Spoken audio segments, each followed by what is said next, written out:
Sa likod ng malamlam na buwan, sa isang baryo na malayo sa kabihasnan, may isang batang lalaki na lumaki sa hirap, tahimik, at mag-isa.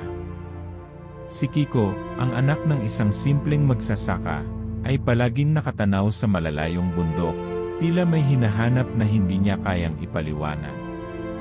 Minsan, sasabihin niya sa kanyang matalik na kaibigan na si Tomas, "Alam ko, may mga mata na nagmamasid sa akin." Ngunit si Tomas, nakababata at tanging kasama ni Kiko sa hirap, ay simpleng tatawa at sasabihin, "Baka masyado ka lang nag-isip, Kiko." Hindi alam ni Tomas na ang matagal nang iniwasan at hindi pinansin na nararamdaman ni Kiko ay hindi lamang isang ordinaryong takot. Bilang isang batang lalaki na lumaki sa kalisod, hindi madali para kay Kiko ang mamuhay. Minsan, maghapon siyang nagtatrabaho sa bukid, nag-aalaga ng mga hayop, at naglalako ng mga gulay sa pamilihan. Pero sa kabila ng lahat ng pagod at sakripisyo, palaging may isang bagay na hindi mapaliwanag ang nananatili sa kanya, isang malalim na lungkot, isang pakiramdam ng pagkawala. Pinag-uusapan ng mga matatanda sa baryo na may mga engkanto raw sa bundok na madalas magbago ng buhay ng mga tao. Sinabi ni Lola Adela, ang pinakamatandang manghuhula sa baryo, kung may isang batang ipinanganak na may dugong engkanto, siya ay may kapangyarihan na magbago ng kapalaran ng sinuman. Isang gabi, habang pauwi si Kiko mula sa pamilihan, isang hindi inaasahang amoy ang bumangon mula sa hangin, isang samyo ng mga bulaklak na hindi pa niya naramdaman. Lumakas ang kanyang tibok ng puso, at isang malamig na pader ng takot ang humaplos sa kanyang balat. Sa gilid ng daan, nakita niyang may isang matandang babae na nakatayo, nakatago sa anino ng isang puno.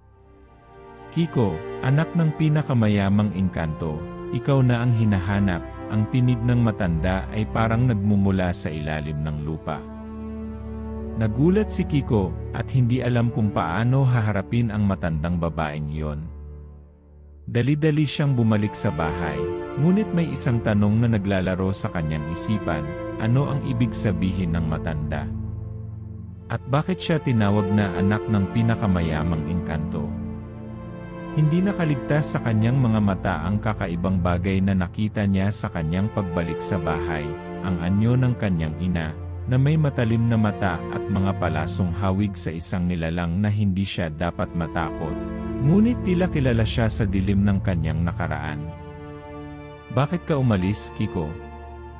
Mayroon akong kailangan sabihin sa iyo."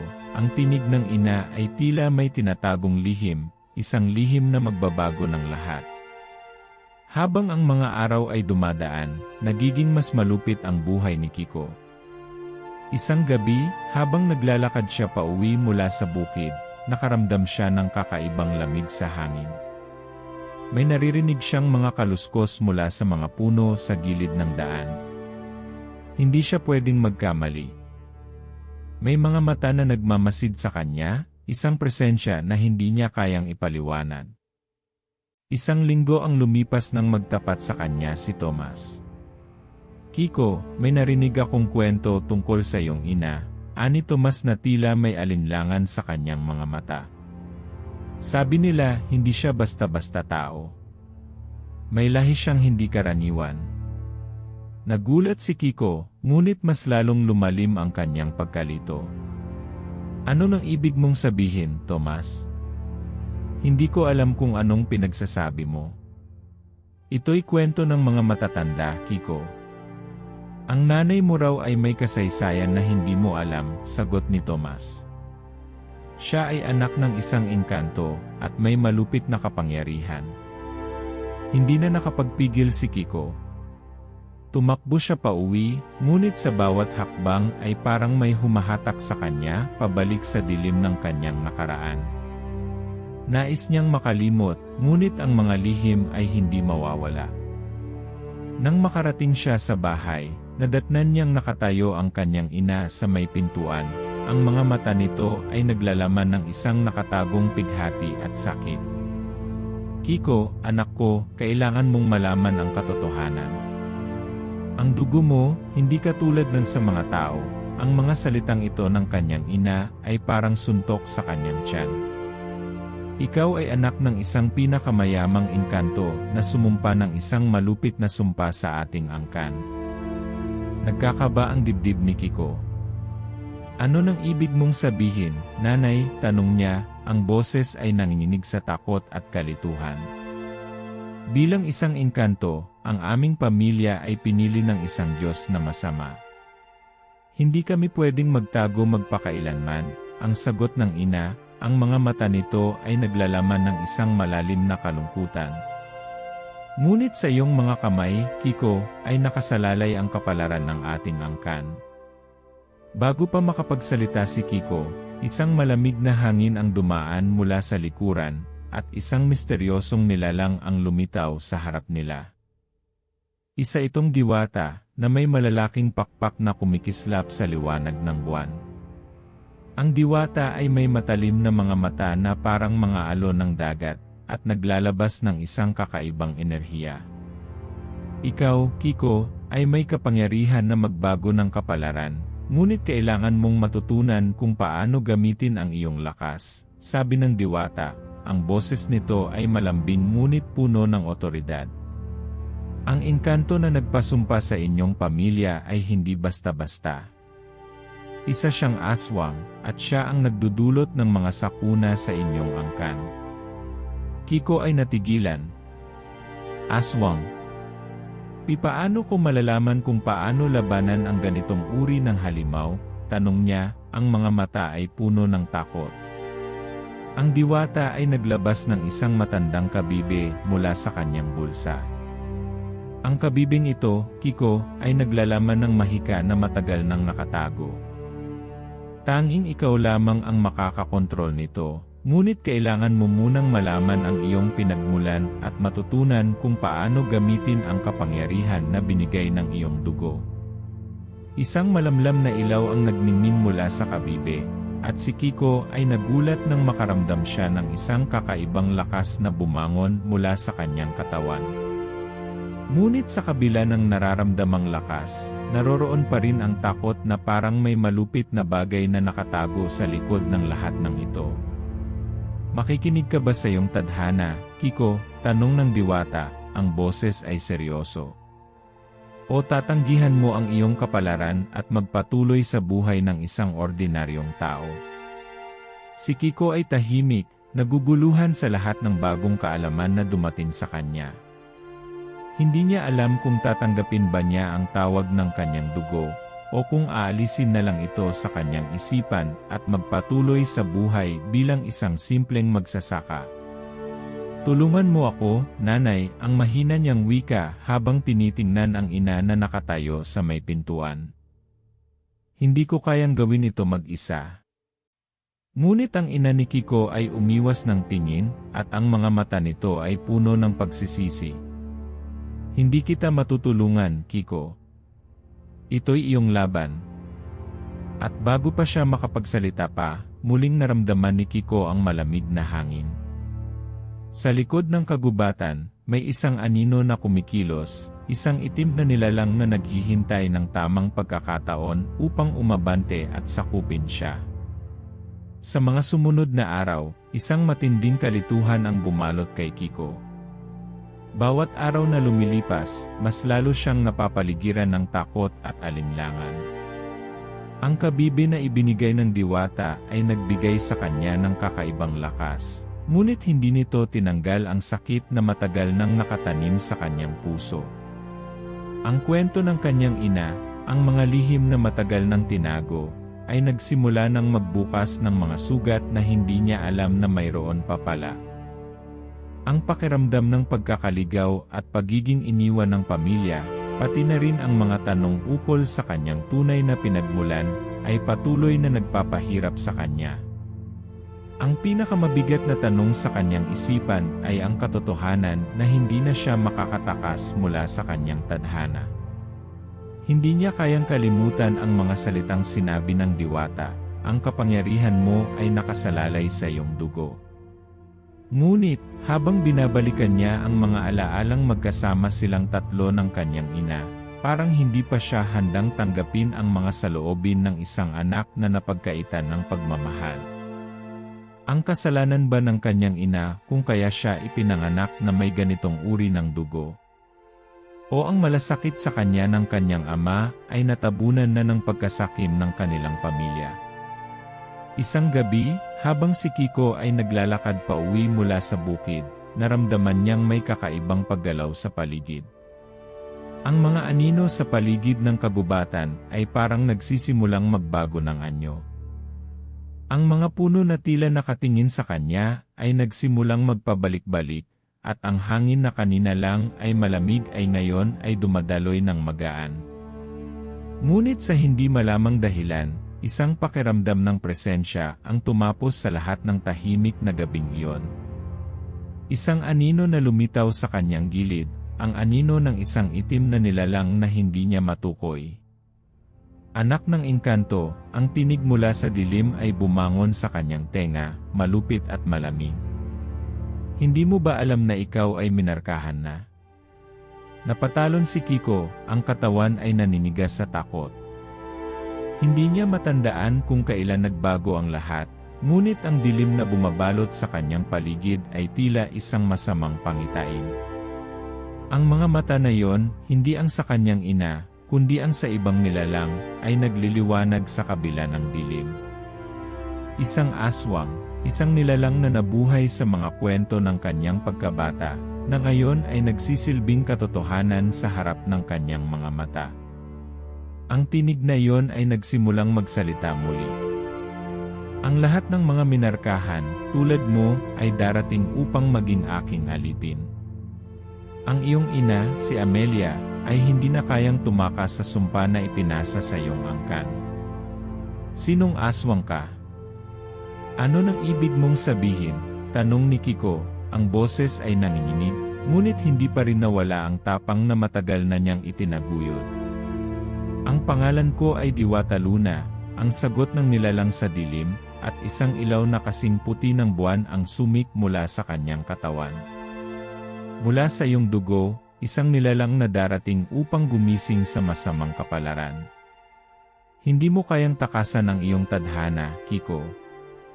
Sa takot at galit na nararamdaman, nagtakbo si Kiko palayo.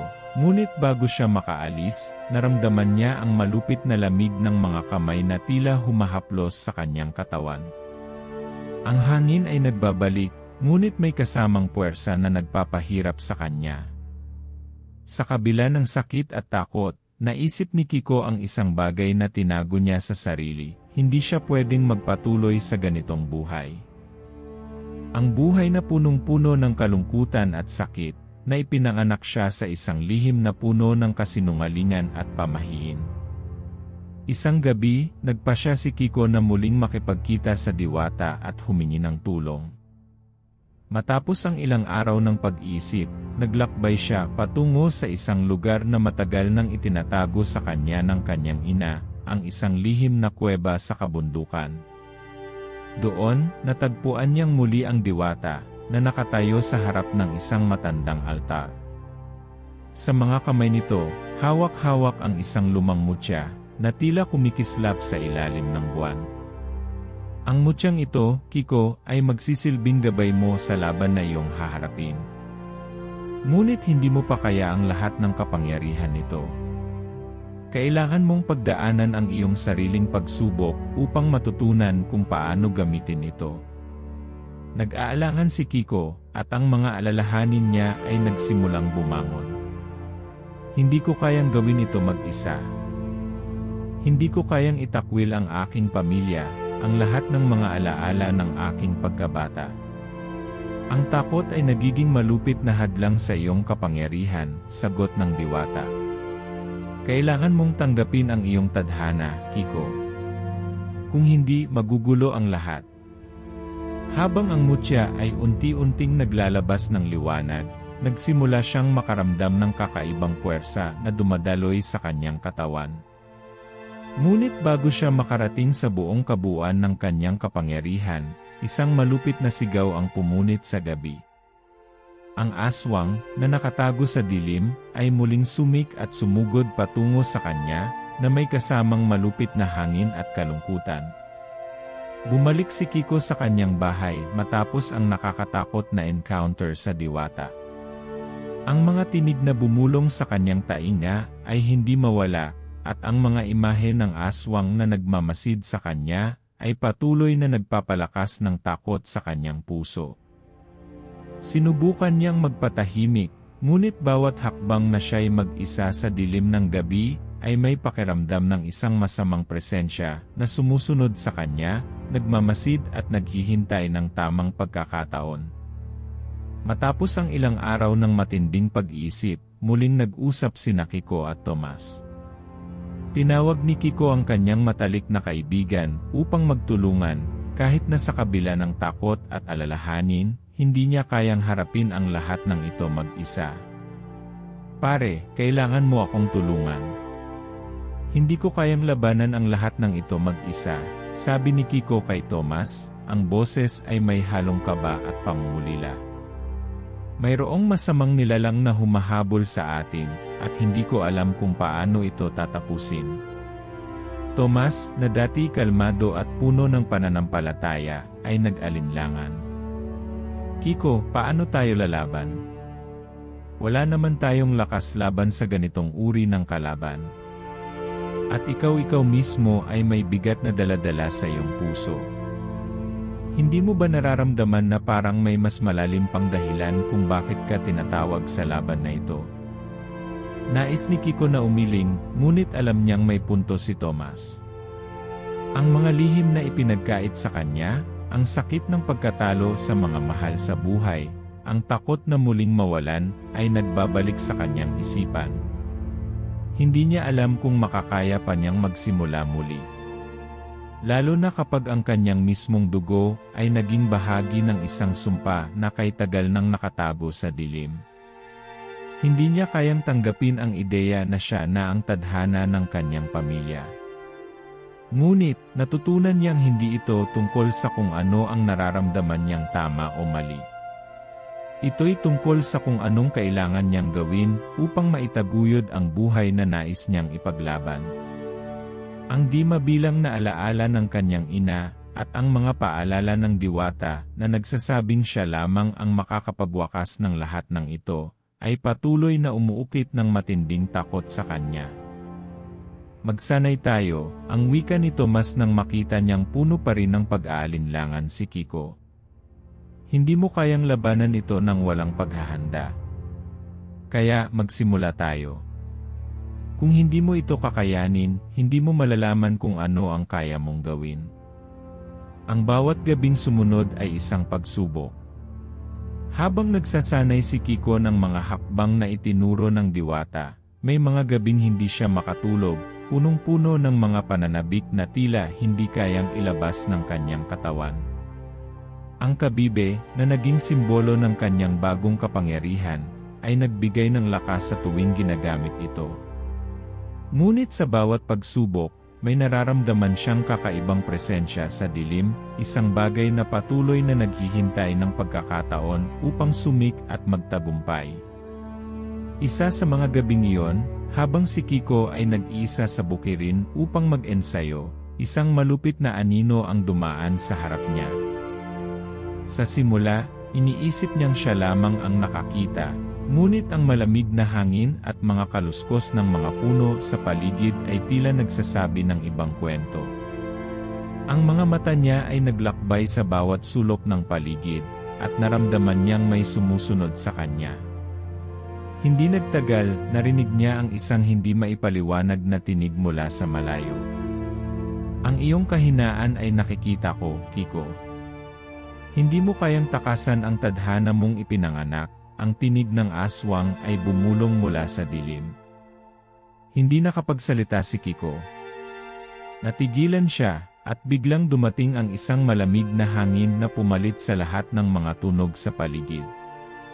Tumayo siya, ngunit ang takot ay tila nag-umapaw sa kanyang katawan. "Hindi ako magpapaalipin sa iyo," sigaw ni Kiko, kahit ang sariling tinig ay hindi nakakumbinse sa kanya. Ngunit sa isang iglap, nakaramdam siya ng isang puwersa na bumangon mula sa ilalim ng lupa. Ang mga puno sa paligid ay nagsimulang magdulot ng matinding ugong, at parang may humaplos sa kanyang mga kamay. Dahan-dahan niyang inilabas ang kabibe mula sa kanyang bag at nagsimulang magdasal. Nararamdaman niyang parang may puwersa na tumutulak sa kanya upang magpatuloy sa laban na wala siyang nakikitang katapusan. Si Thomas, na hindi kalayuan, ay nagmamadali papunta kay Kiko. Alam niyang may masama nang nangyayari sa kabundukan. Ngunit sa bawat hakbang niya, may isang malupit na puwersa na parang humaharang sa kanya. Habang siya ay naglalakad, may naririnig siyang mga kaluskos sa kanyang paligid, mga anino na sumusubok magtago sa likod ng mga puno. Kiko ay nagmamadali ring lumapit sa kanyang kaibigan. Thomas, ang aswang, nasa paligid na. Hindi ko alam kung paano ito tatapusin. Ang mga mata ni Thomas ay puno ng takot, ngunit sa kabila ng lahat, nagtaglay siya ng tapang. Kiko, magkaisa tayo. Kaya natin ito. Magtiwala tayo sa isa't isa. Ngunit bago pa nila magsimula, biglang dumilim ang paligid. Ang hangin ay tumigil, at ang mga mata ni Kiko ay nagliyab sa ilalim ng malamlam na buwan. Sa kabila ng lahat ng kanilang paghahanda, alam nilang wala pa silang laban. Ang kasaysayan ng kanilang pamilya, at ang hinaharap na magmumula sa kanyang mga kamay, ay patuloy na nagsasabi ng isang bagay na makapagbabago sa lahat ng kanilang tadhana. Isang linggo na ang nakalipas mula nang magkasama silang nagsanay ni Thomas, at sa kabila ng mga pagsubok at takot, nagsimula na ring magbalik ang lakas ni Kiko. Ang kabibe, na minsang tanging pag-asa lang, ay nagiging mas pamilyar sa kanyang mga kamay, at ang kakaibang kapangyarihan mula rito ay nagsimulang magbigay sa kanya ng tiwala sa sarili. Ngunit sa bawat araw na lumilipas, may isang pakiramdam na hindi siya matanggalan ng takot. May nararamdaman siyang isang bagay na hindi niya kayang ipaliwanag, isang malamlam na lihim na nagkukubli sa likod ng mga anino. Habang nagsasanay sila ni Thomas, isang gabi ay nagkaroon ng hindi inaasahang insidente. Sa ilalim ng malamlam na buwan, nagsimula silang maglakbay patungo sa isang gubat kung saan iniisip nilang may mga palatandaan ng aswang. Walang makapagsabi kung anong klase ng dilim ang humahaplos sa lugar na iyon, ngunit nararamdaman ni Kiko na may kakaibang presensya sa paligid nila. Tumigil si Thomas sa gitna ng daan at tumingin sa mga mata ni Kiko. Ang mga mata ay puno ng takot. Kiko, may sasabihin ako sa iyo, ang sabi ni Thomas, na may halong alinlangan sa kanyang boses. May bagay na tinatago ako sa iyo, isang bagay na hindi ko kayang sabihin hanggang ngayon. Pero sa gabing ito, kailangan mong malaman. Naramdaman ni Kiko ang panginginig ng katawan. Anong tinatago mo, Thomas? Tanong niya, ang boses ay tumitibok sa takot at kalituhan. Thomas ay tumahimik, hindi makatingin ng diretsyo kay Kiko. Wala akong ibang layunin kundi ang protektahan ka, sabi nito, pero ang mga salitang iyon ay may pagkabigat. Pero sa totoo lang, hindi ako ang iyong kaibigan. Napaatras si Kiko, hindi makapaniwala sa narinig. Anong ibig mong sabihin? Hindi mo ako kaibigan. Sinasabi mong may ibang motibo ka. Thomas ay umiling, isang malalim na buntong hininga ang humulagpos mula sa kanyang dibdib. Hindi ko kayang ipaliwanag ngayon, Kiko. Pero ang lahat ng ito ay bahagi ng isang mas malaking plano, at hindi ako makakaligtas kung hindi ko ito sasabihin sa iyo. Ang mga mata ni Kiko ay nagliwanag sa galit at pagkabigo. Ano ng plano, Thomas? Bakit mo ako ginugulo sa lahat ng ito? Bilang isang engkanto, ikaw ay may nakatagong lakas na hindi mo pa alam. Patuloy ni Thomas, ang boses ay magaan ngunit puno ng kabiguan. Ang tunay na misyon mo ay hindi lang labanan ang aswang. Ang tadhana mo, Kiko, ay mas malupit. Ikaw ang magiging susi sa pagkawala ng buong angkan ng mga engkanto. Nagulat si Kiko, ang mga mata ay naguguluhan. Hindi ko maintindihan. Kung ako ang susi, paano ko magagawa yon? Ano ang ibig mong sabihin? Hindi sumagot si Tomas agad, at sa bawat segundo ng katahimikan, ang mga mata ni Kiko ay nag-aalab sa tanong. Kung tadhana nga niya ang maging tagapagtanggol ng mga engkanto, bakit siya tinago ng kanyang ina? Bakit siya pinalaki na parang isang karaniwang tao? Bakit siya ipinagkait ng pamilya niya ng kaalaman ukol sa kanyang tunay na papel? Tomas, ang wika ni Kiko, ang mga kamay ay nanginginig sa takot at puot. Bakit mo ako tinagong lahat ng ito? Kung ako nga ang susi, bakit hindi mo ako tinulungan noon? Tomas ay napayuko, ang mga mata nito ay puno ng pagsisisi. Hindi ko kayang sabihin agad, Kiko. Ang plano ay hindi kasali ako. Hindi ko dapat sabihin sa iyo ang lahat ng ito. Ngunit ikaw ang may kakayahang magpatuloy sa laban, at ikaw ang makakapagbigay wakas sa ating pagdurusa. Biglang, isang sigaw ang narinig mula sa malayo. Isang tunog ng takot, na sinundan ng mga kaluskos mula sa likuran.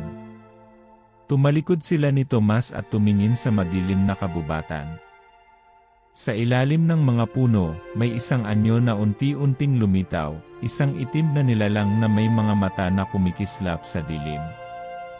Isang aswang na hindi nila inaasahan. Magtago ka, Kiko, ang sigaw ni Tomas, ngunit bago pa ito makarating sa kanyang kaibigan, isang matalim na amoy ng masangsang na hangin ang dumaan sa kanilang paligid. Ang aswang ay lumapit ng mabilis, at ang kagubatan ay nagmistulang isang malaking salimuot ng dilim at takot. Kiko ay nahulog sa lupa, ang katawan ay dumaan sa matigas na mga sanga. Habang pinipilit niyang bumangon, naramdaman niyang may puwersa ng hangin na pumaligid sa kanya.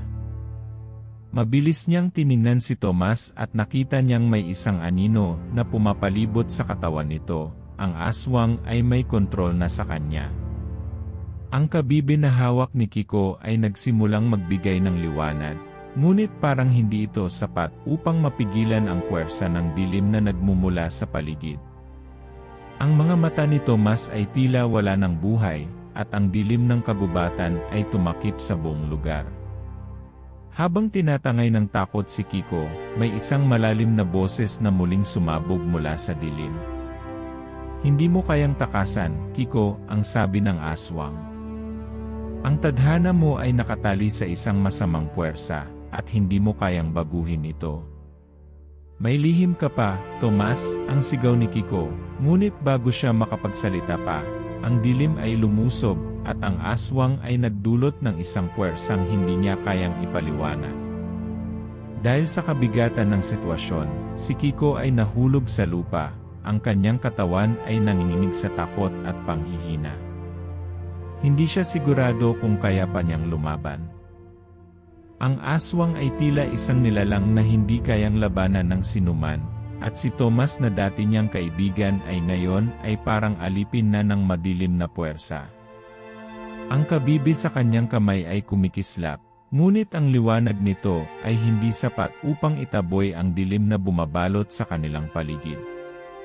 Anong klaseng kapangyarihan ito? Ang tanong ni Kiko sa sarili, ngunit alam niyang wala na siyang oras para mag-isip.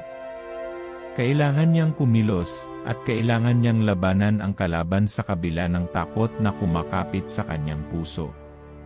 Tomas, sigaw niya, ang boses ay puno ng pagsisisi at galit. Anong ginawa mo? Bakit mo ako pinabayaan? Bakit mo ako tinago? Walang sagot.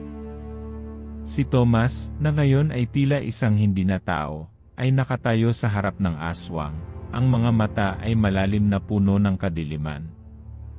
Ang katawan ni Tomas ay parang isang puppets na pinapalakad ng aswang. Mabilis ang bawat galaw nito, at kahit na ang kabibe ay patuloy na kumikislap sa mga kamay ni Kiko, parang hindi ito sapat upang hadlangan ang puwersa ng aswang na nag-ugnay kay Tomas. Bumangon si Kiko mula sa lupa, ang katawan ay puno ng sugat, ngunit ang kanyang mata ay puno ng determinasyon. Hindi ako titigil, wika niya sa sarili. Kung ikaw, Tomas, ay hindi kayang lumaban, ako na lang. Ang aswang ay lumapit sa kanya, ang malamig na hangin ay sumunod sa bawat hakbang nito. Tumawa ito, ang tunog ng tawa nito ay parang kagat ng mga pako sa kahoy, matalim at nakakagimbal. Hindi mo ako kayang tapusin, Kiko. Hindi mo kayang talunin ang anino ng iyong pamilya. Sa narinig na ito, biglang nagdulot ng matinding sakit si Kiko. Napansin niyang may bahagi ng kanyang katawan na parang umaapaw ng emosyon, mga alaala na hindi niya kayang pakawalan. Sige, ang sagot ni Kiko, ang boses ay nag-umapaw ng galit at hinagpis. Kung tadhana ko ang magpabagsak sa iyo, gagawin ko. Hindi ko hahayaang sirain mo ang lahat ng mahal ko. Kinuha niya ang kabibe mula sa kanyang dibdib at ipinagdasal ang lahat ng natutunan sa diwata. Ang liwanag mula sa kabibe ay lumakas, parang isang umuusbong na araw na naglalabas ng init at pag-asa. Nakita ni Kiko ang mga imahe ng kanyang ina at ama sa mga mata ng kabibe, mga alaala ng mga naunang engkanto na nag-aalay ng kanilang buhay upang ipagtanggol ang kanilang lahi. Alam niyang ito ang kanyang sandata. Bumangon si Tomas mula sa kanyang pagkakakulong sa kadiliman. May kung anong lakas na puwersa sa kanyang katawan.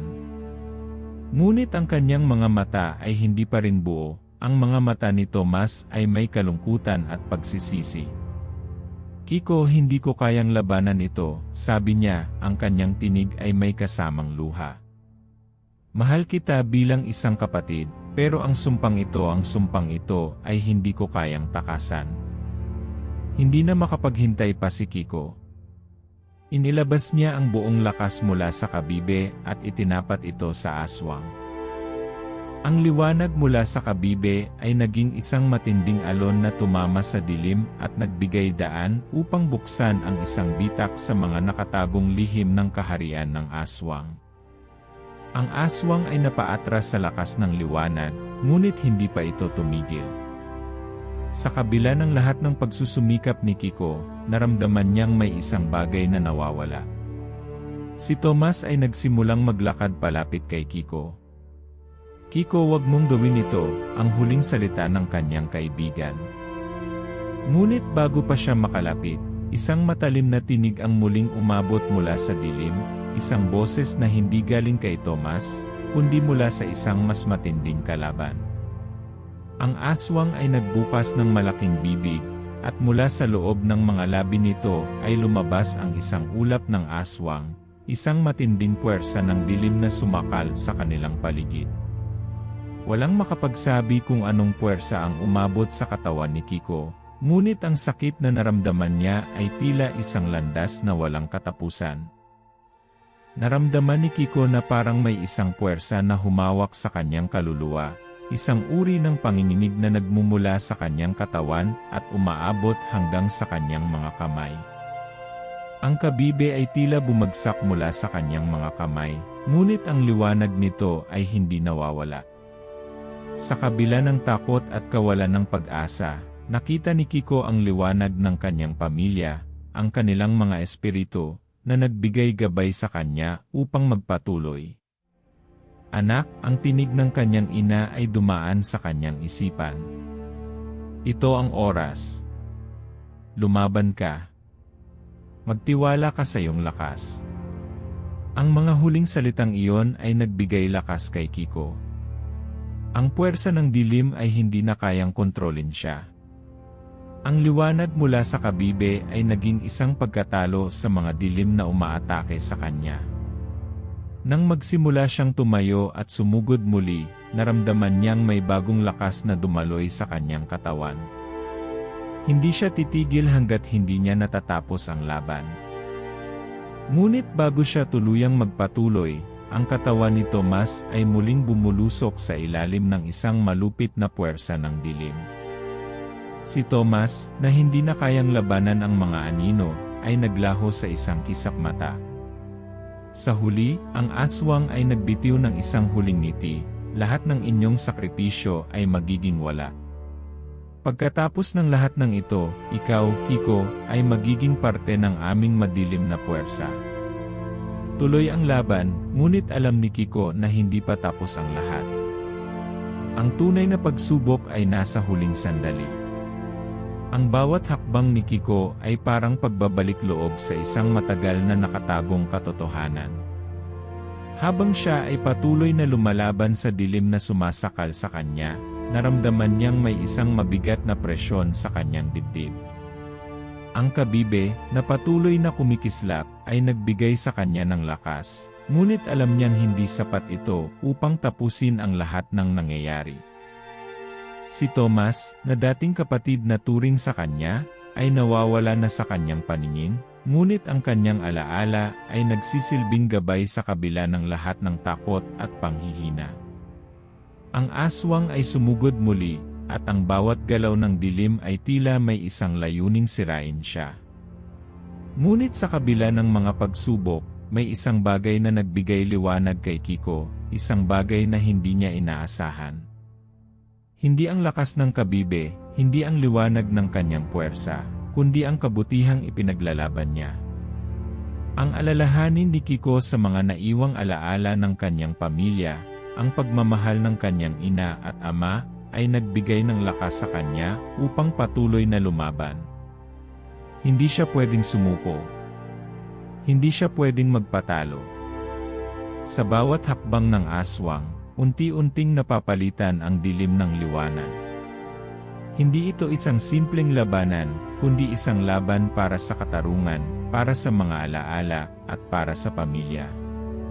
Hindi ako titigil, ang naisip ni Kiko habang ang mga sugat sa kanyang katawan ay patuloy na dumudugo. Kung ikaw, Tomas, ay hindi kayang lumaban, ako na lang.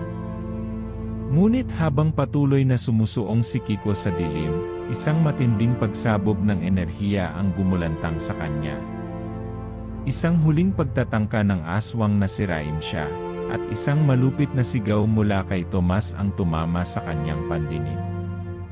Sa kabila ng lahat ng ito, si Tomas ay bumangon mula sa pagkatalo. Ang kabibe sa kamay ni Kiko ay nagbigay liwanag sa kanyang paligid, ngunit hindi pa tapos ang lahat. Sa mga huling sandali, nakatagpo siya ng bagong lakas, isang lakas na hindi nagmula sa kanyang katawan, kundi sa mga alaala ng mga mahal niya sa buhay.